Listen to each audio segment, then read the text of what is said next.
والصلاة والسلام على سيد الهادين إلى محاسن الأفعال وعلى آله وصحبه المضارعين له بالصفات والأعمال. أما بعد فأعوذ بالله من الشيطان الرجيم. بسم الله الرحمن الرحيم. باب قول الله تعالى: ونزع الموازين القسط ليوم القيامة وأن أعمال بني آدم وقولهم يوزن. وقال مجاهد: القسطاس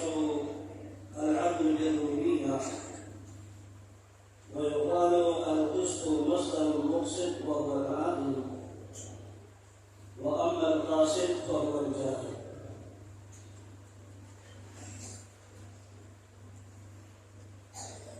سب سے پہلی بات یہ ہے کہ میں یہاں کے معلمین، معلمات، طلباء اور طالبات کو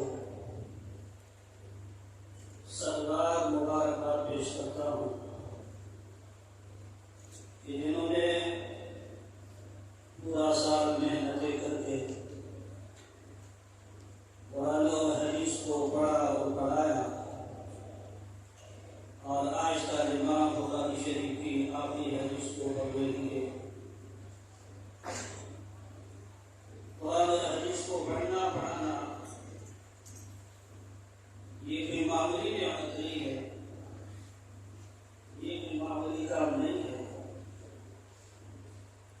یہ اللہ تعالیٰ کی عظیم نعمت ہے کہ اللہ تعالیٰ ہر کسی کو یہ نصیب نہیں کرتے، بلکہ یہ اللہ تعالیٰ ان لوگوں کو نصیب کرتے ہیں کہ جن سے اللہ تعالیٰ راضی ہوتا ہے۔ ایک موقع پر رسول اللہ صلی اللہ علیہ وسلم نے فرمایا: اللہم ارحم خلفائی، کہ اللہ میرے خلفاء پہ رحم فرما۔ صحابہ کرام نے پوچھا کہ اللہ کے رسول، من خلفاء یا رسول اللہ، اللہ کے نبی تیرے خلفاء کون؟ آپ صلی اللہ علیہ وسلم نے جواب دیا کہ الذین یرون احادیثی، میرے خلفاء وہ لوگ ہیں جو میرے حدیثوں کی روایت کرتے ہیں، مرد ہو تو عورتیں ہو تو، علماء ہو تو طالبات ہو تو۔ اہل علم کی کتابوں کے اندر لکھا ہے کہ جو حضرات مرد ہو تو عورت ہو تو قرآن اور حدیث کا پڑھنا پڑھانا اپنی زندگی کا مسئلہ بنا لیتے ہیں، تو اہل علم نے لکھا ہے کہ تجربے سے ثابت ہے کہ اللہ تعالیٰ دو طرح کے کام ان حضرات کے ساتھ کرتے ہیں۔ پہلا یہ کام کہ اللہ تعالیٰ آخری عمر تک مرتے تب تک اللہ تعالیٰ اس کو قابل حق رکھے۔ عام طور پر بوڑھے حضرات کے عقل و دماغ میں بڑھاپن کے عمر میں جو خلل آتا ہے، اس طرح کا خلل سے اللہ تعالیٰ ان حضرات کو بچا لیتے ہیں کہ جن کا مسئلہ قرآن و حدیث پڑھنے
بخاری شریف کی ہر حدیث کو پرکھا، سند حدیث کو پرکھا ہے، متن حدیث کو پرکھا ہے، اس کے بعد جا کر کے پھر وہ مجبور ہوئے ہیں اور کہا ہے کہ اصح الکتب بعد کتاب اللہ البخاری۔ لیکن اس کا یہ مطلب بھی نہیں سمجھنا چاہیے کہ بخاری اول سے لے کر کے آخر تک کہ اس کی کوئی بات قابل اعتراض ہو ہی نہیں سکتا ہے۔ ایسا ہرگز نہیں ہے اور ایسا ہرگز نہیں سمجھنا چاہیے۔ وہ کتاب میں جس کی اول سے لے کر کے آخر تک جس کی کوئی بات قابل اعتراض ہو ہی نہیں سکتا ہو، یہ فتح شان ہے اللہ کا کتاب قرآن کریم، یہ شان کرا بلا کی قرآن کریم اول سے لے کر کے آخر تک کسی بات کا قابل اعتبار قابل اعتراض ہونا تو دور کی بات ہے، اس کا تصور بھی نہیں کیا جا سکتا ہے، اس کے زبر و زبر کے بارے میں بھی تصور نہیں کیا جا سکتا ہے، یہ شان ہے کتاب اللہ۔ باقی اصح الکتب بعد کتاب اللہ البخاری ہونے کا مطلب یہ ہے کہ مخلوق نے جتنی کتابیں لکھی ہے، انسانوں نے جتنی کتابیں لکھی ہے، فن حدیث میں جتنی کتابیں لکھا گیا ہے، ان کتابوں میں سے اصح ترین جو کتاب ہے وہ امام بخاری رحمہ اللہ کی کتاب بخاری شریف ہے۔ آخر انسان کے ذہن میں یہ بات رکھی کہ اتنی مقبولیت اور اتنی شہرت اللہ نے امام بخاری رحمہ اللہ کی اس کتاب کو کیوں دیا، اس کی کیا وجہ بنی؟ تحریریوں نے جواب دیا ہے یہ امام بخاری رحمہ اللہ کا تقویٰ، امام بخاری رحمہ اللہ کا اخلاص اور امام بخاری رحمہ اللہ کا احادیث رسول صلی اللہ علیہ وسلم کے ساتھ عشق و محبت کا نتیجہ ہے کہ اللہ نے اس کی کتاب کو اتنی شہرت عطا کی۔ وہ امام بخاری رحمہ اللہ لکھتے ہیں کہ بخاری شریف کے اندر میں نے جتنی بھی حدیثیں لکھی ہے، بخاری شریف کے اندر ہر حدیث کو لکھنے سے پہلے میں نے وضو کیا، اور ہر حدیث کو لکھنے سے پہلے میں نے 2 رکعت نفل پڑھی ہے اور میں نے استخارہ کیا ہے، اور سند حدیث اور متن حدیث کو پرکھنے کی جتنے ذرائع اور اسباب ہوتے ہیں، ان تمام کو میں نے بروئے کار لایا، استخارہ کیا، اللہ کے سامنے رویا، اللہ کے سامنے گڑ گڑایا کہ اللہ مجھے شرع صدر نصیب فرما۔ آیا میں اس حدیث کو بخاری شریف کے اندر بالکل یا نہیں؟ امام بخاری رحمہ اللہ فرماتے ہیں یہ سب کچھ کرنے کے بعد پھر جا کر کے میں نے بخاری شریف کے اندر بخاری کی ہر حدیث کو میں نے لکھا ہے۔ 194 میں امام بخاری رحمہ اللہ کا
الطہارت، کتاب الایمان، کتاب التوحید، اس طرح لفظ کتاب کا انتخاب کیا ہے۔ اور یوں امام بخاری رحمہ اللہ نے اپنی کتاب بخاری شریف کے دونوں جلدوں کے اندر کل 85 عنوانات طے کیے، اور ان 85 عنوانات میں سے 50 عنوانات تھے وہ بخاری شریف کے جلد اول میں، اور بقیہ جو 35 عنوانات تھے وہ بخاری شریف کی جلد ثانی میں قائم کیے۔ البتہ کبھی کبھار امام بخاری رحمہ اللہ تفنن فی العبارت کے لیے، عبارت کی مختلف قسمیں بنانے کے لیے، یا کسی مبحث میں جب حدیثوں کی تعداد کم ہو تو پھر وہاں پر عنوان کے لیے امام بخاری رحمہ اللہ لفظ باب کا بھی انتخاب کرتے ہیں، جیسے ابواب المظالم، ابواب العمرہ وغیرہ اس طرح۔ یوں امام بخاری رحمہ اللہ نے 85 عنوانات قائم کیا، اور ان 85 عنوانات میں سے جو سب سے پہلا عنوان امام بخاری رحمہ اللہ نے قائم کیا ہے وہ ہے کتاب بدء الوحی، اور سب سے پہلا یہ عنوان قائم کر کے امام بخاری رحمہ اللہ نے اپنی کتاب بخاری شریف کا آغاز وحی الہی سے کیا، اور وحی الہی سے اپنے کتاب کا آغاز کرتے ہوئے اور آپ کو یہ سبق دیا کہ آج روئی زمین پر اگر کوئی شے ایسی ہے جس کے اوپر 100% یقین کیا جا سکتا ہے، وہ فقط ہوئی زمین پر ایک ہی چیز ہے، اور وہ ہے وحی الہی، اللہ کا قرآن اور پیغمبر صلی اللہ علیہ وسلم کی حدیث۔ ایک شخص رسول اللہ صلی اللہ علیہ وسلم کے لیے حدیثیں لکھتا تھا، اس میں ایسا ہوا کہ مرتد ہو کر کے جا کے کافروں کے ساتھ ملا، رسول اللہ صلی اللہ علیہ وسلم نے پیشگوئی کی، آپ صلی اللہ علیہ وسلم نے فرمایا کہ اللہ کی زمین اس کو جگہ نہیں دیتی، اس کو قبول نہیں کرے۔ حضرت انس رضی اللہ تعالیٰ عنہ بیان کرتے ہیں، کہتے ہیں کہ حضرت طلحہ رضی اللہ تعالیٰ عنہ نے مجھے بتایا کہ میں اس محلے میں گیا، اس مقام میں گیا جس مقام میں اس شخص کا انتقال ہوا تھا۔ کہتے ہیں میں نے وہیں پر کیا، اور جا کر کے میں نے دیکھا تو وہ قبر کے اوپر پڑا ہوا۔ تو حضرت انس کہتے ہیں حضرت ابو طلحہ نے مجھے کہا کہ بھئی آخر کیا وجہ ہے؟ محلے والوں سے پوچھا کہ یہ قبر کے اوپر پڑا ہوا ہے، کیا ماجرا ہے؟ تو وہ کہنے لگے کہ اصل مسئلہ یہ ہے کہ ہم تو اسے دفنا کر کے تھک گئے، کچھ نہیں ہو سکتا ہے، زمین اس کو جگہ دیتی ہی نہیں ہے، اسی لیے ہم نے اس کو اسی طرح چھوڑا ہے، اب ہم سے دفنانا مزید نہیں ہو سکتا۔ تو امام بخاری رحمہ اللہ اپنی کتاب کا آغاز وحی الہی سے کہہ کر یہی نقطہ سمجھانا چاہتے ہیں کہ دنیا کے اندر اگر کوئی چیز ایسی ہے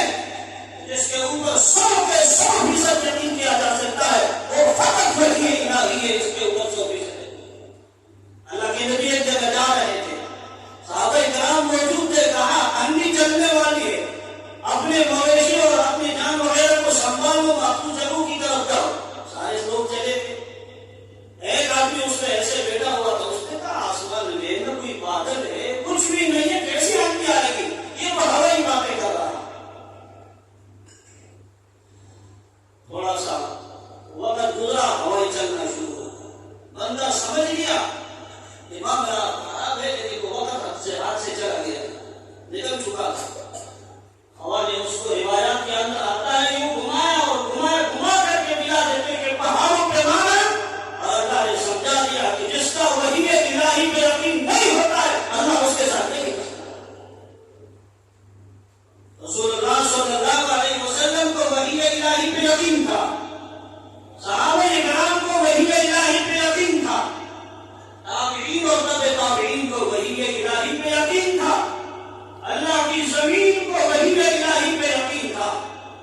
اللہ کی ہواؤں کو وحی الہی پہ یقین تھا۔ افسوس ہے آج میں جدید دور کا مسلمان کی یقین اگر نہیں ہے تو آج کے انسان کو وحی الہی پہ یقین ہے۔ آج سے آج میں انسان کا وحی الہی پہ یقین ہوگا،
اور یہ عنوان قائم کر کے امام بخاری رحمہ اللہ نے جہم بن صفوان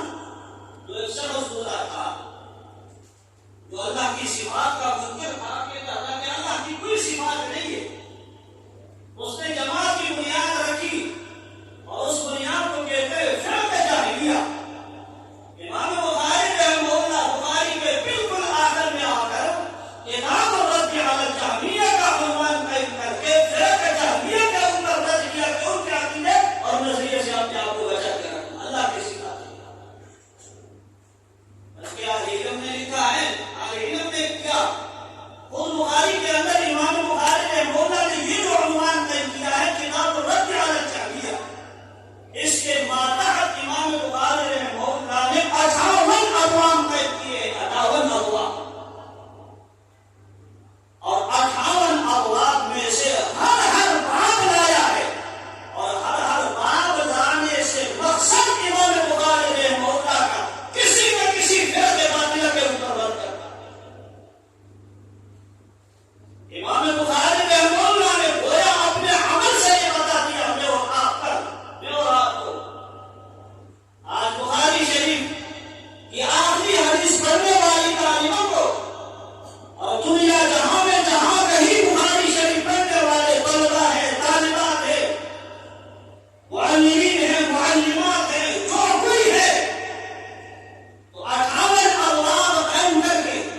اور ہر باب میں کسی نہ کسی فرقہ باطلہ پہ رد کر کے امام بخاری رحمہ اللہ نے میرے اور آپ کو یہ نقطہ سمجھا دیا ہے، یہ سبق دیا ہے کہ جب تک فرقہ باطلہ پہ رد نہیں ہوگا اس وقت تک دین کی صحیح معنی میں ترجمانی ہو ہی نہیں سکتی۔ سوال کیا امام بخاری رحمہ اللہ کی معلوم تھا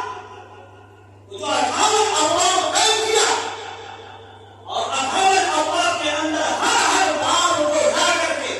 کسی نہ کسی فرقہ باطلہ کے اوپر رد دیا ہے، یہ معلوم نہیں تھا، یہ میں اور آپ کو سوچ دیا، فکر دیا، ایک سبق دیا، ایک منشور دیا۔ جب تک ظلم کے خلاف آواز نہیں اٹھاؤ گے،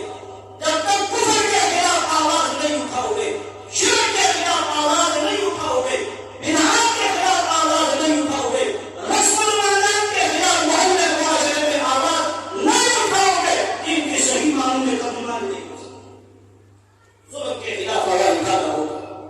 شرک کے خلاف آواز اٹھانا ہوگا، بدعات کے خلاف آواز اٹھانا ہوگا، رسم العبادات کے خلاف آواز اٹھانا ہوگا۔ آج کا آخری حدیث پڑھنے والی طالبہ کو بخاری نے یہ سبق دیا ہے، میری بہن سے گزارش ہے کہ امام بخاری کا دیا ہوا سبق کو یاد رکھنا، یا جن طالبات نے ہم سے پہلے فارغ ہو چکی ہے اور ان کو امام بخاری رحمہ اللہ کا دیا ہوا سبق نہ بھولیں، اپنے معاشرہ اور محلے کو رسومات سے پاک رکھے، بدعات سے پاک رکھے، خرافات سے پاک رکھے۔ جتنا کردار محلے معاشرے میں ہماری مائیں اور بہنیں ادا کر سکتی ہے اور اتنا کردار ادا نہیں کر سکتی عورتوں کے میدان میں۔ اور پھر امام بخاری رحمہ اللہ نے جو آخر میں عنوان قائم کیا کتاب الرد علی الجہمیہ، پھر اس کے ماتحت 58 ابواب قائم کیے، اور پھر ان 58 ابواب میں سے سب سے آخر میں جا کر کے جو امام بخاری رحمہ اللہ نے باب قائم کیا ہے وہ ہے باب قول اللہ تعالی وَنَزْعُ الْمَوَاقِدَ الرِّزْقِ لِيَوْمِ الْقِيَامَةِ۔ اصل میں امام بخاری رحمہ اللہ نے یہ باب قائم کر کے اشارہ کیا ہے سورہ انبیاء کی آیات نمبر 47 وَنَزْعُ الْمَوَاقِدَ الرِّزْقِ لِيَوْمِ الْقِيَامَةِ کی طرف، اور مقصد امام بخاری رحمہ اللہ کا استدلال کرنا ہے اس بات کے اوپر کہ قیامت کے دن انسانوں کے اعمال کا بھی وزن ہوگا، انسانوں کے اقوال کا بھی وزن ہوگا، وزن دو طرح کا ہوگا۔ پہلے مرحلے میں وزن ہوگا ایمان اور کفر کا، پھر دوسرے مرحلے میں جا کر کے اعمال اور اقوال کا جا کے وزن ہوگا۔ اب انسان کے ذہن میں بات آتا ہے کہ بنی آدم کے اعمال اور اقوال کو کیوں وزن کیا جائے گا؟ اس کی کیا حکمت ہے؟ بنی آدم کے اقوال اور افعال کا وزن یا تو اس لیے کیا جائے گا تاکہ صفت عدل کا اظہار ہو جائے، مخلوق کو پتہ چل جائے کہ اللہ کی عدالت میں ظلم و جبر کا تصور ہی نہیں ہو سکتا ہے، ظلم و جبر انسانوں کی عدالت میں چلتا ہے، اور ہم سے دوری کا نتیجہ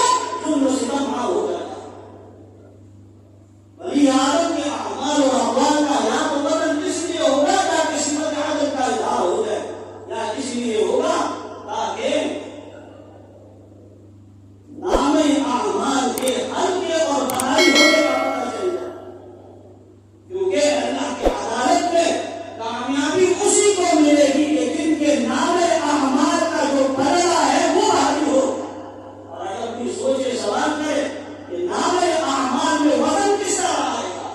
بہاری پن کس طرح آئے گا؟ تو امام بخاری نے موقع ہے جواب دیا ہے کہ کسی کا اگر یہ تمنا ہو تو اس کو چاہیے کہ میری کتاب بخاری شریف کی پہلی حدیث پڑھ لے، انما الاعمال بالنیات، کہ اعمال میں وزن آتا ہے نیت کے اندر اخلاص کی وجہ سے، النیت للعمل كالروح للجسد۔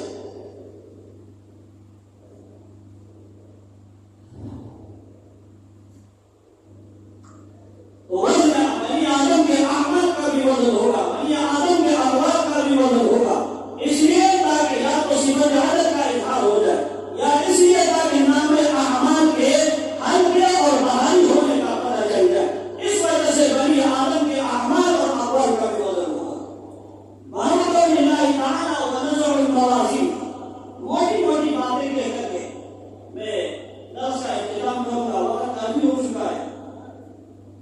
ونزع الموازین القسط لیوم القیامہ، اللہ تعالیٰ کا فرمان ہے، اللہ فرماتے ہیں قیامت کے دن ہم میزان عدل کو قائم کریں گے۔ ونزع الموازین، موازین کا لفظ آیا ہے اور یہ جمع کا لفظ ہے، یہ میزان کی جمع ہے، اور جمع کا تعلق کرتا ہے اس بات کا کہ جب جمع کا سیما لایا ہے تو وہ جو ترازو ہے وہ بہت سارے ہونے چاہیے۔ اما سے ہماری جمعیہ کے آئے واقعاتاً قیامت کے دن اللہ تعالیٰ جو ترازو قائم کریں گے وہ ایک ہوں گے یا زیادہ ہوں گے؟ ہمارا علم کہتے ہیں کہ یہ جو جمع کا سیما آیا ہے یہ اپنے حقیقی معنی پر محمول واقعاتاً وہاں جو ترازو ہوں گے وہ ایک نہیں ہوگا، وہ بہت سارے ہوں گے۔ پھر ترازو کا بہت سارے ہونا یا تو اشخاص کے اعتبار سے ہوگا یا اعمال کے اعتبار سے ہوگا۔ اشخاص کے اعتبار سے ہونے کا مطلب یہ ہے کہ وہاں ہر بندے کو الگ تولا جائے گا، ذہن کو الگ تولا جائے گا، مگر کو الگ تولا جائے گا، عمل کو الگ تولا جائے گا۔ افراد بہت سے ہیں تو ترازو بھی بہت سارے ہوں گے۔ اور عمل کے اعتبار سے ہر عمل کو الگ تولا جائے گا، وہاں روزوں کو الگ تولا جائے گا، نماز کو الگ تولا جائے گا، صدقے کو الگ تولا جائے گا، زکات کو الگ تولا جائے گا۔ یہ اعمال بہت سے ہیں تو ترازو بھی بہت سارے ہوں گے۔ لیکن جمہور علماء کا رہی ہے وہ فرماتے ہیں کہ قیامت کے دن جو ترازو ہوگا وہ زیادہ نہیں ہوگے، وہ ایک ہی ترازو ہوگا۔ اور یہاں جو جمع کا صیغہ لایا گیا ہے وہ اس ترازو کے بڑا پن کو بتانے کے لیے، ظاہر کرنے کے لیے۔ حدیثوں میں آتا ہے کہ قیامت کے دن اللہ کی عدالت میں کہ ترازو نصب کیا جائے گا، اس کا ایک جو پلڑا ہے وہ جنت کے سامنے اور دوسرا جو پلڑا ہے وہ جہنم کے سامنے، اور اس کا ایک پلڑا جو ہے وہ اتنا بھاری ہوگا کہ آسمانوں کو، زمینوں کو، آسمان اور زمین کے اندر جو کچھ چیزیں ہیں ان تمام کو ان پلڑوں کے اندر اگر رکھ دیا جائے تو پھر بھی وہ پہلے باقی رہیں گے، بھر لے جائیں گے۔ سلمان فارسی رضی اللہ تعالی عنہ فرماتے ہیں یوزع الميزان يوم القيامة وزع فيه السماوات والأرض ووسعت، پھر بھی وہ بچا ہے۔ تو جمع کا صیغہ جو یہاں بنایا گیا ہے وہ جو ترازو تھا اس ترازو کے برابر کو بیان کرنے کے لیے۔ ونزع الموازین القسط، موازین کے بعد القسط کا لفظ آیا ہے۔ قسط ایک ایسا لفظ ہے کہ اس کا اطلاق ظلم پر بھی ہوتا ہے اور اس کا اطلاق عدل پر بھی ہوتا ہے۔ ان اللہ يحب المفسدين، اور اسی طرح وہاں پر قاسطون فکانوا لجہنم حطبا، تو ایک جگہ اس کا اطلاق ظلم پر ہوا، دوسرا جگہ اس کا اطلاق عدل پر ہوا، تو یہ ازداد میں سے۔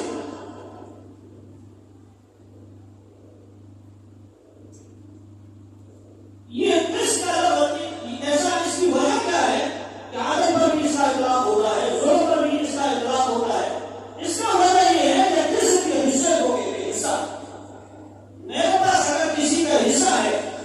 جس بندے کا حصہ ہے اس کا اگر میں نے اس کا حصہ پہنچا دیا تو اس کا مطلب یہ ہے کہ میں نے ان کے ساتھ انصاف کیا، اس کا حصہ اس کو دے دیا۔ اگر کسی کا حصہ میرے پاس تھا، میں نے اس کو اس کا حصہ نہیں دیا، روک کر کے رکھا،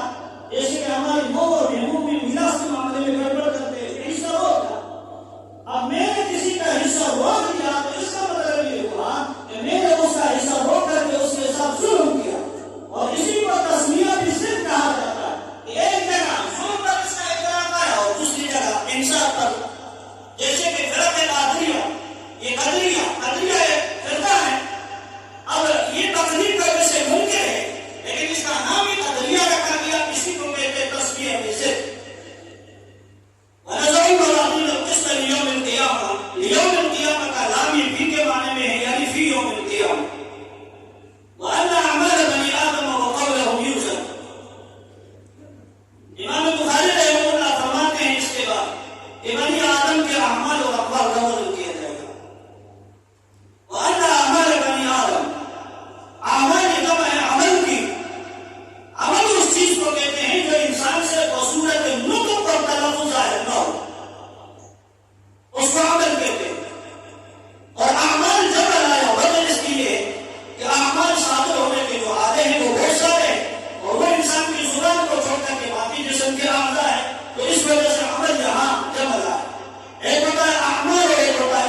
اختیاریہ بھی آ جاتے تھے، افعال غیر اختیاریہ بھی آ جاتے تھے، اس لیے اس نے اس کو چھوڑ دیا، اعمال کا لفظ بنایا، کیونکہ اعمال کے اندر صرف افعال اختیاریہ شامل ہے اور انسان بھی اسی کا مکلف ہے۔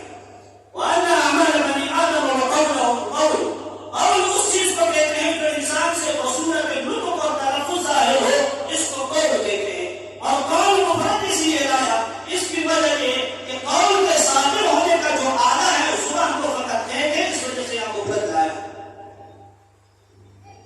وَأَنَّ أَعْمَالَ بَنِي آدَمَ وَقَوْلَهُمْ يُوزَنُ، بنی آدم کے اعمال اور اقوال کا وزن ہوگا، اور یہی اہل سنت والجماعت کا عقیدہ اور نظریہ ہے کہ بنی آدم کے اعمال کا بھی وزن ہوگا اور اقوال کا بھی وزن ہوگا۔ اب بنی آدم کے اعمال اور اقوال کا وزن کس طرح ہوگا؟ جس طرح کی معتزلہ نے اعتراض کیا تھا،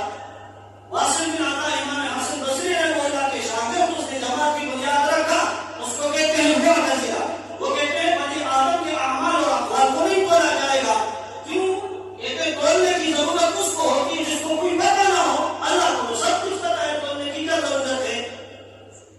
اور یہ دوسری بات یہ وجہ بتاتے ہیں کہ اعمال اور اقوال ان کا کوئی جسم تو نہیں، تولا اسی چیز کو جاتا ہے جس کا جسم ہو، اور اس کا جو جسم کچھ بھی نہیں ہے، کیسے تولا جائے گا؟ لیکن اس کے مقابلے میں اہل سنت والجماعت کا عقیدہ اور نظریہ ہے کہ بنی آدم کے اعمال کو بھی تولا جائے گا، اقوال کو بھی تولا جائے گا۔ اب بنی آدم کے اعمال اور اقوال کو کس طرح تولا جائے گا؟ اس کے مختلف جوابات دیے اہل سنت والجماعت نے۔ ایک جواب یہ دیا ہے کہ بنی آدم کے اعمال اور اقوال کو وزن کیا جائے گا، یہ اس طرح وزن کیا جائے گا کہ اللہ تعالیٰ بنی آدم کے اعمال اور اقوال کو جسم اور صورت دے گا۔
الامور سے وهو العاقل اور یہ عالم کے معنی میں آتا ہے وہاں پر قاصد اشارہ ہے وہاں پر قاصد جو مقام میں جہنم حضرہ یہ قاصد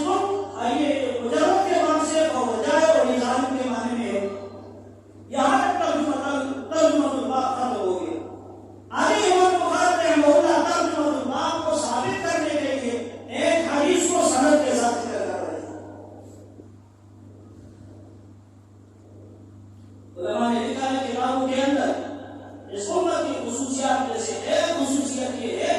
کہ اللہ تعالیٰ نے جس طرح قرآن کریم نازل کیا تھا آج تک وہ اسی طرح محفوظ ہے ایک زبر میں فرق نہیں آیا یہ اس امت کی خصوصیت اور دوسری خصوصیت تعلیم نے یہ لکھا ہے کہ اس امت کی خصوصیات میں سے ایک خصوصیت یہ ہے کہ اس امت کے حق پرست علماء نے 500 پیغمبر صلی اللہ علیہ وسلم کے حدیثوں کو محفوظ بھی کیا ہے اور حدیثوں کو سند کے ساتھ رسول اللہ صلی اللہ علیہ وسلم تک بھی پہنچا ہے یہ خصوصیت ہے اس امت محمدیہ کا اور اس امت محمدیہ کے علماء نے یہ کردار ادا کیا ہے اب بس علماء کی مجالس میں رہو ہر طرف علماء کو اپنے سروں کے تاج مارو انہیں کی دعوت سے واپس نہیں میں اللہ لکھا کے دیکھیے انہوں نے بڑا کردار ادا کیا ہے یہ اس امت کی خصوصیت ہے یہاں سے بھی امام بخاری نے بولا اب ایک حدیث کو سند کے ساتھ رسول اللہ تک پہنچا رہے ہیں لیکن یاد رکھیں سند دو قسم کی ہوتی ہے ایک کو کہتے ہیں سند الکتاب اور ایک کو کہتے ہیں سند الحدیث سند الکتاب سند الحدیث کا مطلب یہ ہوتا ہے کہ امام بخاری نے بولا حق کا سند کہہ کر کے سند جو رسول اللہ تک پہنچا رہے ہیں اس کو کہتے ہیں یہ سند الحدیث ہے اور ایک ہوتی ہے سند الکتاب میں اپنی ذات سے لے کر کے اپنے شیوخ کے واسطے سے لے جاتے اگر اپنی سند امام بخاری رحمہ اللہ تک پہنچاؤ تو اس کو کہتے ہیں سند الکتاب یہاں سے امام بخاری رحمہ اللہ بیان کر رہے ہیں اور وہ ہے سند الحدیث امام بخاری رحمہ اللہ فرماتے ہیں وہی قال حدثنا احمد بن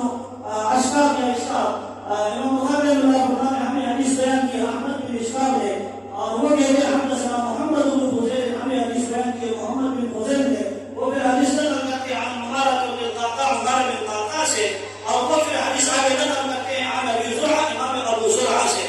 اور وہ پھر حدیث نقل کرتے ہیں عن ابی ہریرہ رضی اللہ تعالی عنہ حضرت ابو ہریرہ رضی اللہ تعالی عنہ سے حضرت ابو ہریرہ رضی اللہ تعالی عنہ وہ عظیم انسان ہے اہل علم نے لکھا ہے غزوہ خیبر فتح ہو چکا تھا مال غنیمت تقسیم نہیں ہو چکی تھی محرم سن 7 ہجری میں پیغمبر کی خدمت میں آئے 3 سال کچھ مہینے پیغمبر کی خدمت میں رہے لیکن عجیب بات یہ ہے کہ سب سے زیادہ حدیث حضرت ابو ہریرہ 5374 روایت یہ صرف حضرت ابو ہریرہ رضی اللہ تعالی عنہ کی روایات ہے حضرت عائشہ صدیقہ رضی اللہ تعالی عنہا کے پاس جو پیغمبر کی حدیثیں موجود تھی وہ 2210 حضرت عبداللہ بن عمر رضی اللہ تعالی عنہ ایک موقع پر جنازہ پڑھا رہے تھے جنازے میں مسئلہ بیان کیا وہاں لوگ رو رہے تھے کہا جو میت کے اوپر روئے تو گھر کے والوں کے رونے سے میت کو وہاں عذاب ہوگا تو وہاں ایک صحابی موجود تھے اس نے یہ مسئلہ سنا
تو دوسری طرف ہماری مائیں اور بہنیں بھی اس میدان کی شاہسوار نظر آ رہی ہیں۔ اگر حضرت ابو ہریرہ رضی اللہ تعالیٰ عنہ کے پاس 5374 روایات ہیں، حضرت عائشہ کے پاس 2210 حدیثیں موجود ہیں۔ حضرت عمر بن عبد الرحمن حضرت عائشہ کی شاگردہ ہے۔ خلیفہ عمر بن عبد العزیز نے جب دیکھا بڑے بڑے علماء دنیا سے رخصت ہو رہے، وہ حکم نامہ جاری کیا کہ تدوین حدیث کا کام کیا جائے، اور اس پہ خاص طور پر یہ حکم دیا کہ بھئی عمر بن عبد الرحمن کی حدیثوں پر خصوصاً توجہ دینا، اگر ان کی حدیثوں پہ توجہ نہ کی گئی تو پھر حدیث کا بہت بڑا نتیجہ ضائع ہوگا۔ عمر بن عبد الرحمن نے بھی علم میدان میں اپنا کردار ادا کیا۔ علامہ ابن عساکر صاحب تاریخ دمشق، اس نے اتنے ایسی عورتوں کا تقریباً 80 عورتیں ان کی اسلامیہ تھی، وہ 80 عورتوں سے انہوں نے روایات لی ہیں، اور طبقات انتصاب والے نے لکھا ہے تقریباً 700 عورتوں کا ذکر کیا، باقی انہوں نے پیغمبر سے حدیثیں سیکھی۔ محمد بن احمد سمرقندی، یہ ترکستان کے علاقے سے اس کا تعلق تھا، تو یہ 6ویں صدی کے ایک عالم کے بڑے محدث اور فقیہ گزرے، اور اس نے کتاب لکھی تحفۃ الفقہاء، اور اس کی ایک بیٹی تھی فاطمہ نام لکھا ہے بعد آل علم میں۔ اب انہوں نے بھی علمی میدان میں اتنا مہارت حاصل کیا تھا، اتنا مہارت کہ جب فتویٰ آتا تھا تو فتویٰ دینے سے پہلے باپ اپنی بیٹی کو بلاتا تھا، پھر دونوں اس کو مشورے کرتے تھے، پھر چھان بین کرتے، اس کے بعد پھر فتویٰ دیتے، اور فتوے کے اوپر باپ کا بھی اس میں ہوتا تھا، اور فتوے کے اوپر رہنا دستخط باپ کا بھی ہوتا تھا اور بیٹی کا ہوتا تھا، پھر فتوے دیتے۔ اس کے لیے نکاح کے پیغامات آئے، بڑے بڑے پیغامات آئے، بڑے بڑے پیغامات آئے، شیخ خاموشی اختیار کرتے رہے۔ شیخ کا ایک شاگرد تھا ابو بکر بن مسعود، اس نے کڑے ہوئے انداز میں ایک دفعہ نکاح کا پیغام بھیجا۔ استاد محترم نے اپنے شاگرد سے کہا میں اپنی بیٹی سے نکاح اپنا اس وقت کروں گا کہ جب میری کتاب کا آپشن ہے۔ شاگرد نے بڑی محنت کی، جدوجہد کی، اور جہاں جا کر کے پھر شادی کی بدائی کو سنائے۔ اب تب جا کر کے جب یہ کتاب استاد کے سامنے پیش کی، استاد نے پڑھا، بیٹی نے پڑھا، کتاب پڑھا، عظیم عمدہ کتاب تھا، تو اسی کی وجہ سے باپ نے اسی بیٹی کے ساتھ اپنے نکاح کر دیا۔ اپنی بیٹی کا نکاح اسی کو کے ساتھ کرا دیا جس نے کتاب کی شرح لکھی تھی۔ ایک اس دور کے لوگ تھے، آج ایک اس دور کے لوگ۔ اس دور میں سب سے پہلے مرحلے میں لوگ علم کو دیکھتے تھے، آج دنیا کو دیکھا جاتا ہے۔ آج دنیا میں نکاح کے معاملے کو کتنا مشکل بنا دیا۔ آپ صلی اللہ علیہ وسلم کی حدیثوں میں آتا ہے کہ آخر زمانہ ایسے آئے گا کہ عورتوں کا جو مہر ہے وہ مہنگے ہوں گے، اور آج یہ ساری صورتحال ہو رہا ہے۔ اللہ کے نبی نے اسے قیامت کی نشانی قرار دیا، جہاں اس میدان میں ایک طرف ہمارے علماء نے کردار ادا کیا ہے، دوسری ہمارے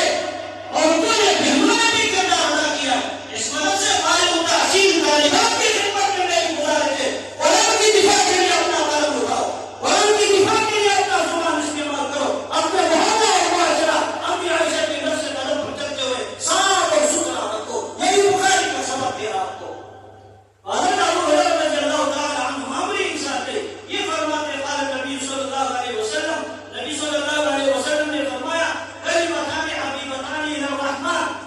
دو کلمے، دو جملے ایسے ہیں حبیبتان الی الرحمن کہ جو رحمان کو محبوب ہے۔ دو کلمے، دو جملے ایسے ہیں، کلمتان کی تسمیہ ہے کلمے کی، لیکن جہاں مراد کلام، تو دو کلام، دو جملے ایسے ہیں حبیبتان الی الرحمن کہ وہ رحمان کو محبوب ہے۔ رحمان کو کیوں؟ رحمان کو جب محبوب ہے تو ہمیں بھی محبوب ہونا چاہیے۔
اور یہ خبر کو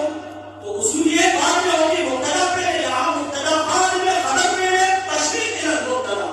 مبتدا کی طرف شوق دلانے کے لیے، کیونکہ انسان جب کسی چیز کا شوق ظاہر کرتا ہے اس کے بعد وہ چیز جب سنتا ہے تو وہ اوقات ذہن میں جاتی رکھتی بیٹھتی ہے۔ اللہ کے نبی صلی اللہ علیہ وسلم نے کہا وہ جملے ایسے ہیں رحمان کو محبوب بھی ہے، زبان پر ہلکے بھی ہے، میزان میں بہاری بھی ہے۔ اللہ کے نبی کو روکنے میں کون سے وہ بتائیے تو صحیح، ہم بھی اسے یاد کریں، ایسے کون سے عظیم کلمے ہیں جو اتنی خوبی والے؟ تو اللہ کے نبی نے جواب دیا سبحان اللہ و بحمدہ سبحان اللہ العظیم۔ امام بخاری رحمۃ اللہ نے اپنی کتاب بخاری شریف کے بالکل آخر میں یہ جو حدیث لائی ہے سبحان اللہ و بحمدہ سبحان اللہ العظیم، اس کی کیا وجہ ہے، اس کی کیا حکمت ہے؟ اصل میں امام بخاری رحمۃ اللہ یہ حدیث آخر میں لا کر کے میں اور آپ کو ایک مسئلہ سمجھانا چاہ رہا ہے، کیونکہ حدیثوں کے اندر آتا ہے من آخر کلامی لا الہ الا اللہ فقد دخل الجنہ، کہ جس کا آخری کلمہ لا الہ الا اللہ ہو، آپ صلی اللہ علیہ وسلم نے فرمایا وہ جنت میں داخل۔ اب مسئلہ یہ ہے کہ ایک آدمی ایسا ہے وہ لا الہ الا اللہ نہیں پڑھ سکتا، وہ الحمدللہ کہہ کے مر گیا یا سبحان اللہ کہہ کے مر گیا، یا اسی طرح یہ جملے بولے سبحان اللہ و بحمدہ سبحان اللہ العظیم کہہ کے مر گیا، تو آیا اس کا کیا بنے گا؟ اس کو ہم یہ کہیں گے یا نہیں کہ اس کو کلمہ نصیب ہوا ہے یا نصیب نہیں ہوا؟